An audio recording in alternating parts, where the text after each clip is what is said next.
let's talk about Saudi Arabia, Twitter, and executions. Because there's been a lot of stuff in the news recently surrounding Twitter and specifically the Saudi regime, the regime of Crown Prince Salman, and repression. Now, Elon Musk took over Twitter under the idea that free speech is paramount, that any type of censorship is bad, and that he wanted Twitter to be the Wild West of free expression, where anyone from anywhere come onto the platform, express their opinion with no fear of repercussion. At least no fear of them getting banned off the platform, for example. The idea that, oh, you disagree with me on gun control, you're gonna get banned. That was the idea. Now, people weren't getting banned for their opinions on gun control. People more like they were getting banned for example, when it comes to Laura Loomer, she got banned after calling for a non-Muslim taxi service after a terror attack, saying Muslims shouldn't be allowed to drive these cars. They need to. That was the stuff that got her banned. And there was a lot of cases like that. Some of them fair, some of them not fair. And that's why Elon said he wanted to take over the platform, to make it the free speech capital of the world. Well, Saudi Arabia doesn't like that plan very much, and they don't like Twitter being used to criticize them. And so whether or not Elon Musk has declared himself dedicated to freedom of expression, even if he's compromised on a few examples, like saying, well, if you deny a historical tragedy, that could get you banned. Well, if you post public information about my location, that can get you banned, even though he promised he would not ban people for doing that beforehand, specifically the Elon Jet account. That was actually the example he used when taking over the company. He said, I am so dedicated to freedom of expression, I will not ban the Elon Jet account, even if it is publicly sharing my location. Then he got control of the company. Then he immediately banned the Elon Jet account, immediately went back on his word. So I'm already having a lot of question marks over Elon's dedication to freedom of expression. That's not even to mention their scandal with NPR and calling it state-affiliated media. But just sticking to the freedom of expression line, I was already pretty worried. And I was worried how Elon was going to fare when he had to face down these authoritarian regimes around the world who are going to be saying, hey, give me your data on who's criticizing us. Hey, you got to ban all these people who are criticizing us. Hey, you got to do this and you got to do that. And I was already extremely disappointed by Twitter's performance in India, specifically that India, the Indian government has asked Twitter to remove accounts that were criticizing Narendra Modi, and then they did so. And it wasn't even through lawsuit. They just requested it and they fulfilled it.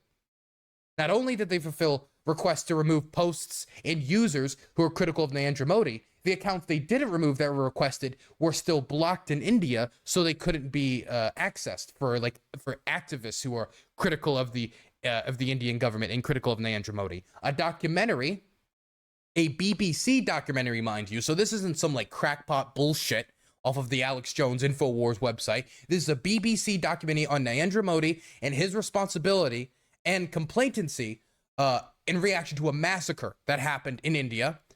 That was removed and that was blocked at the request of the Indian government. Sometimes it's through legal means, as in they're requesting like take it down, we'll bring you to court. Other times it's just a request and they just fulfill it. And in fact, Twitter has increased the amount of requests that they fulfill for the Indian government in comparison to the pre-Elon Musk Twitter era, where the pre-Elon Musk Twitter era, they would more constantly bring the Indian government to court and sometimes win in fighting them against removing these posts. But once Elon cut 90% of the India staff, making it so they don't have the people to fight it, and then he puts none of the effort in to actually defend free speech outside of the United States, that led to Twitter India rolling over to the authoritarian demands of Modi's government, Narendra Modi. So I was already greatly disappointed. And so when I saw the Saudis were doing this, I started to get worried that not only would Elon Musk and Twitter fail to protect freedom of expression in India, or even attempt to protect freedom of expression in India, but they will also do the same thing in Saudi Arabia. As the Saudi government is going to execute a man For not tweets, it says Saudi man sentenced to death for tweets and harshest verdict yet for online critics. No. He didn't tweet anything. He retweeted something. He's being sentenced to death for retweets. Let's read this article. A retired teacher in Saudi Arabia was recently sentenced to death for his tweets criticizing the country's leadership to his handful of followers, according to rights advocates and his family. The sentencing of Mohammed Al-Ghabani, who is in his mid-50s, is the latest in an escalating crackdown on social media users in Saudi Arabia. While others are serving prison terms ranging from 20 to 45 years for their tweets and online criticism of the government, he appears to be the first person to be sentenced to death based solely on his posts on X, formerly called Twitter, and YouTube activity. The wide-scale targeting of critics has unfolded as Saudi Crown Prince Mohammed bin Salman pushes sensitive reforms that have overhauled life and loosened restrictions for many in the country. These sweeping reforms, like allowing women to drive, ending strict gender segregation rules in public, and opening the country to entertainment and tourism, have coincided with a similarly sweeping crush of dissent. Al-Ghamani, a father of 7 living in Mecca, has gained just 10 followers. 10 followers on Twitter on his anonymous account. He's being killed for an account with 10 followers.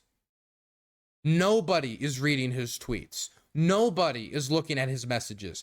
His account is anonymous. It's not even attached to his name or profile. And yet it's going to get him killed. This is how sensitive the Saudi government is. This is how full of pussies the Saudi government is. And this is how terrified of critique and internal dissent the Saudi government is, trying to crack down on any pressure valve that could possibly exist for Saudis to vent their frustration at the increasingly authoritarian regime of the Saudi government. According to Human Rights Watch, he used a social media site to rail against alleged government corruption. Oh God, what a terrible thing. I mean, we all know how much everyday Saudis want to protect corruption, but was mostly resharing posts by more popular government critics. The platform X is among the most popular social media sites in Saudi Arabia. It was where Saudis would often go to vent their frustration with government policies. Now, I could go on here and continue to talk about this case, but you know the main point here. The rest of this case is just unbelievably depressing. It's a man facing death for retweeting people criticizing corruption. It is him criticizing people for taking his tax dollars and wasting it on their royal palaces, their luxurious yachts, their jewels, and their wealth, as they gouge themselves on the nation's wealth, because they're a corrupt royal family, because they're the Saudi government, and that's how they function, and that's how the Saudi monarchy will always function. But this isn't where the story ends for Twitter and X. Sadly, the story gets worse. Twitter accused of helping Saudi Arabia commit human rights abuses. Lawsuit says network discloses user data at the request of Saudi authorities at a much higher rate than for the United States, the UK, and Canada. The social media company formerly known as Twitter has been accused in a revised civil U.S. lawsuit of helping Saudi Arabia commit grave human rights abuses against its users, including by disclosing confidential user data at the request of Saudi authorities at a much higher rate than it has for the United Kingdom or the United States or Canada. The lawsuit was brought last May against X, as Twitter is now known, by Arij al-Sadin, the sister of a Saudi aid worker who was forcibly disappeared and then sentenced to 20 years in jail.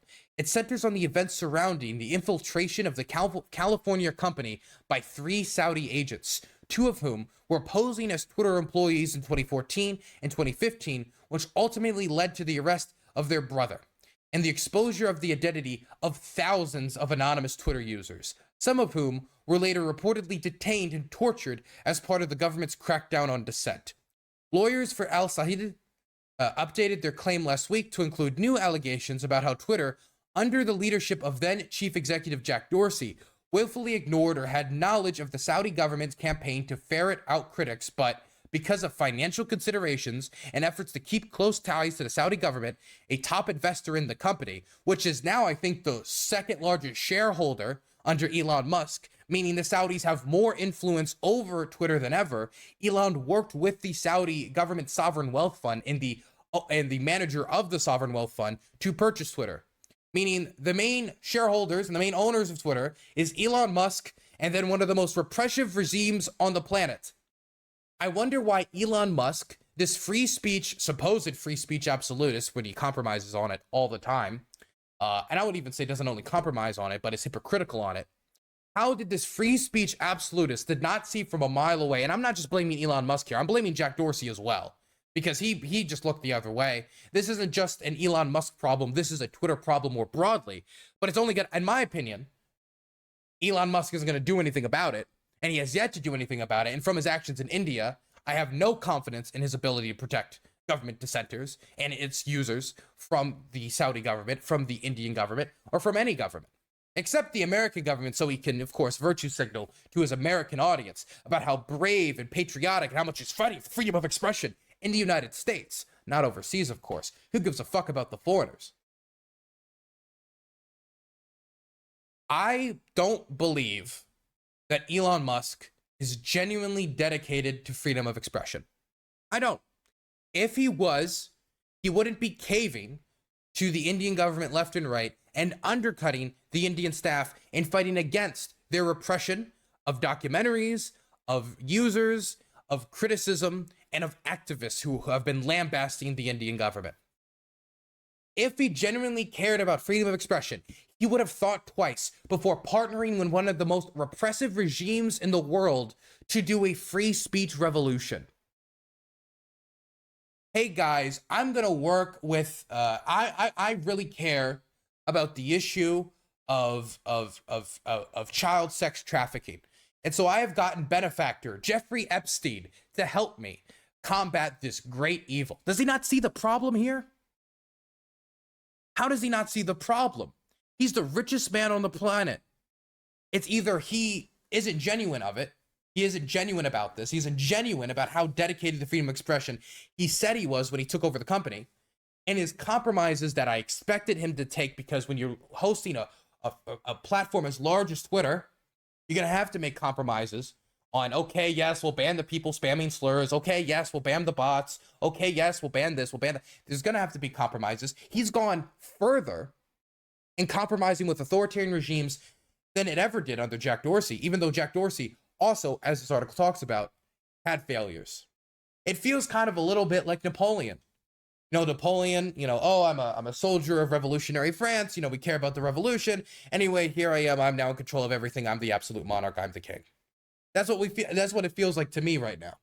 The new lawsuit details how X had originally been seen as a critical vehicle for democratic movements during the Arab Spring, and therefore became a source of concern for the Saudi government as early as 2013. The new legal filing comes days after Human Rights Watch condemned a Saudi court for sentencing a man to death based solely on his Twitter and YouTube activity.